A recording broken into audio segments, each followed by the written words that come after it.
there are significant things in the two handwritings. This is a page of Phillips' handwriting here. Okay. This is the first page of the Concordia letter here.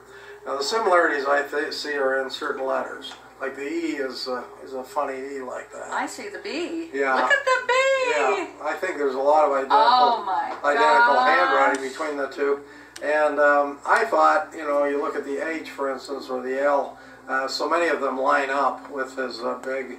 Absolutely. That the he B makes. Would be a dead ringer if you had a handwriting expert. And this is just one example. We've got many pages of this, and so that's why I thought maybe the DNA would establish what I thought visually, looked like the same writing. I remember talking with you, and you were saying, "Well, gee, I really wish we could get some DNA on Phillips and on Cassidy," and I was like, so we have "That's been there all along. I've been at this 22 years. You've been at this." Longer. Yeah, a long time. Yeah. You've been collecting all these because at least since the 70s, I've been collecting Butch from the Cassidy 70s.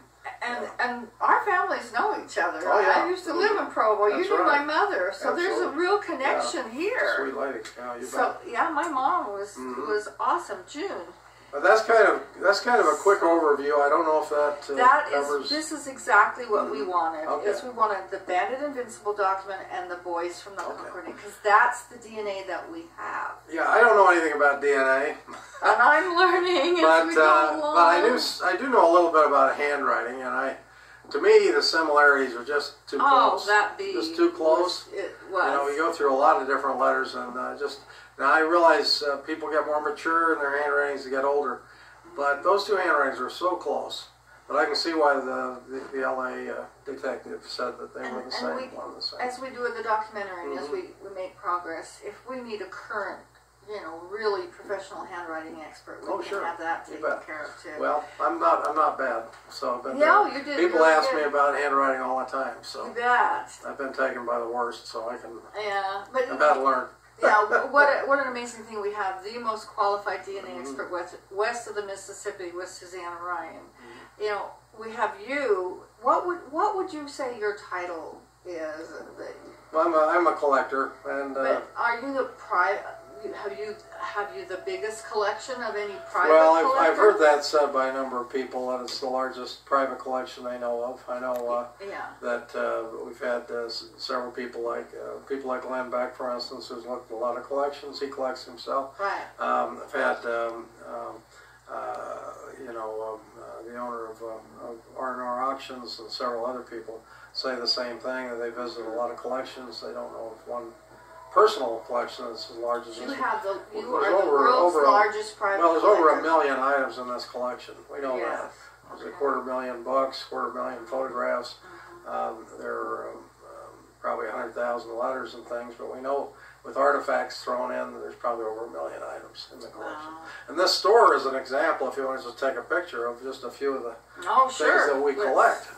You can see that they're in all kinds of categories, everything from my old classmate Ted Bundy on this piece of signed wood over here. Went to school with Ted Bundy. And next to it's an Abe Lincoln document, and a George Washington signed piece with his hair. And there's a Honus Wagner signed piece, and Patsy Cline is here. And there's a Walt Disney piece, and Don Larson, and there's one of the first Mickey Mouse pictures from the first short done, Steamboat Willie, 1928.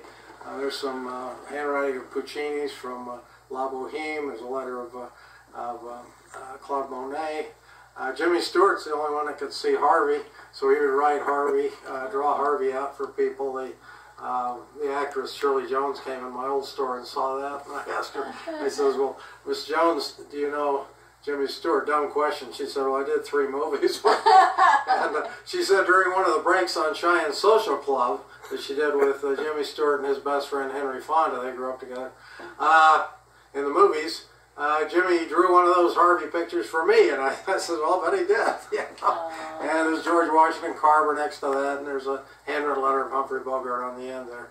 And these are just some things. There's a Tesla signature over here. There's Tesla? say. You have Tesla? Tesla, he's very rare. Tesla's over here on this board right in the middle, and right above Marconi, inventor of the radio, and Alexander Graham Bell's on the right-hand side, Joseph Henry on the left side, and Samuel F.B. Morse code fame in the middle on the top row. Right below Morse is Tesla's signature, and he's very rare. But at any rate, this only represents a very tiny portion of what we have. And I've tried to bring in representative books. Many of them are signed by famous people, U.S. presidents, presidents of the LDS Church and others. There's everybody in there from astronauts, John Glenn, to Salvador Dali and Picasso. And then look, we got Butch Cassidy. Yeah, we got Butch Cassidy over here. Yeah. Where'd you get that one? Well, that's a Butch letter or a photograph I liked, and a friend of mine tinted it, got it colored, and I says, "Oh, let's frame that one up. That looks nice." He gave me one of Al Capone too. That's also, but I haven't framed it yet. But it's also been colored professionally, so it looks pretty good. And but yeah, there's a lot of things in here. But this is just kind of the benches from the old Salt Lake Tabernacle. Oh yeah, I'm actually sat in the Salt Lake Tabernacle. Yeah, they're just as uncomfortable as they always were. They always were, yeah. They got replaced, and a few of them got out before President Hinckley of the church put a kibosh on that, selling them. So this one came from an ex-mission president who got it. It's a side bench. The bench next to us from the Heber Tabernacle when they took that down, parts of it. And there's boxing glove, Muhammad Ali over there. There's a Mickey Mantle glove sign. There's a You may want to take a picture of a couple of those things. I can show you. We'll do some stills, and others. But we collect just about everything and buy and sell and so on. And want to help other people build collections as well, because I've got a lot of duplicates on things. But mostly we use this to tell the stories. And this room is mostly good for that. It's in the underground at Provo Town Square, downtown Provo. Used to be an old speakeasy and restaurant later over here across the hallway from me. So it's a very colorful place and has a lot of history. Nice and cool too, because we're nice literally stone, solid stone here in the basement. Tim Ballard, who rescues kids from around the world, ex-CIA agent and one of great Americans. Now they're doing a movie of his life. Came in a few months ago and he said, "Brent, this is a lot better than your old store. This is a real man cave." And so that's what I like about it. I wasn't going to get a third store. This will be my third one in operation. But after our serving an LDS mission, but my wife didn't like me conducting business in her living room, so this was the option, is to open again. And so, I like it. It's really, it is a lot bigger.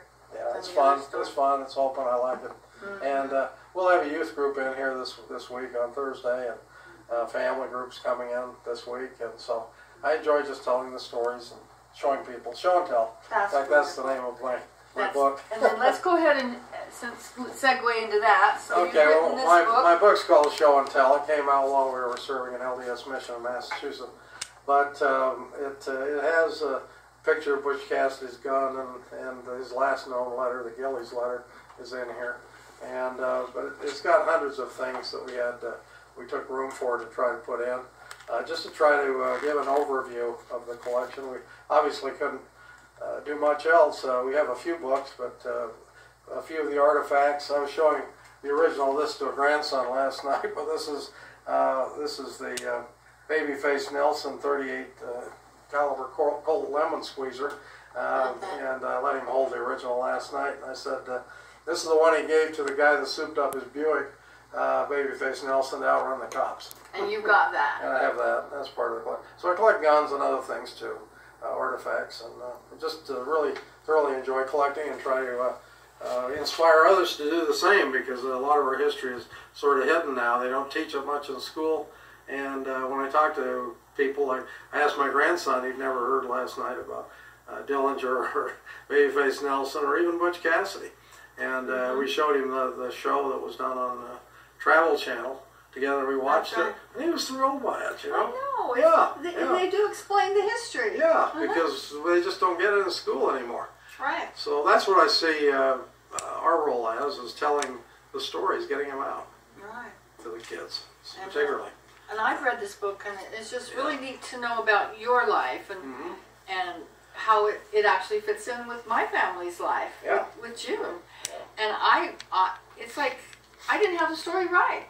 I didn't, now I got the story right because you've documented. That's what I feel like is our roles is, I'm a detective, you know that. Sure. It's not just Butch and Sundance. Right. We came together and I said, oh, this lady came forward with her story on Hitler. You go, you gotta come look at my Hitler collection. Yeah. And then, well, I think most of the people you've raised issues on, we have something on. Exactly. There's a couple I don't, but you know. And so I'm like spending, and you know, I've gifted you copies. Yeah, you have great. copies to sell. We've got the those 2 a lot. books on Amazon. This is my 22 years. This is my 19 years. And this is, do you want to quit? No. Your third book. Oh, this is... coming out. Oh, my third book will come out. So these are my 2 books, and actually we'll do a total of 5 because we've got Etta Place, and Etta dated Butch and Sundance. Yeah. I should mention that we have another big book that I'm working on now, and it's been for 12 years. And it's called Mormon Manuscript, Collecting Mormon Manuscript. Oh, and, so you have copies of all those? And we've taken Lyndon Cook and I, LDS historian. We're good friends. We spent over a dozen years working on this book. We've got over 10,000 signatures. We think the book probably needs to be partly online and maybe get the physical book down to about 2,000 because we're trying to tell our biographies too, as well as put their signatures. And Butch will be in that book, and there'll be some others. Sure. Your handwriting. Have you got the largest collection of Butch Cassidy items? Well, as far as I know, I don't know of anyone that has more items. I don't Butch. think there is anybody. But you collected the most. Sure. You've collected the items that with touch DNA is going to prove that Phillips was Cassidy. Well, that's been my hope from the beginning. Yes. That we can do and that. then when we met, then I'm a filmmaker, so absolutely, you know, we have investors that have given us the funds, and Susanna Ryan came, and we were here dusting for fingerprints, and we wanted to record Brent's stories because one more piece of evidence, and we go public. That's great. And we've got Brian Mays, who's our publicist, who's just been brilliant. Who handles lots of famous people. That's great. So that's what we're here filming today. Sure. And I've got more books coming out. But then, here I am, thinking I'm finished.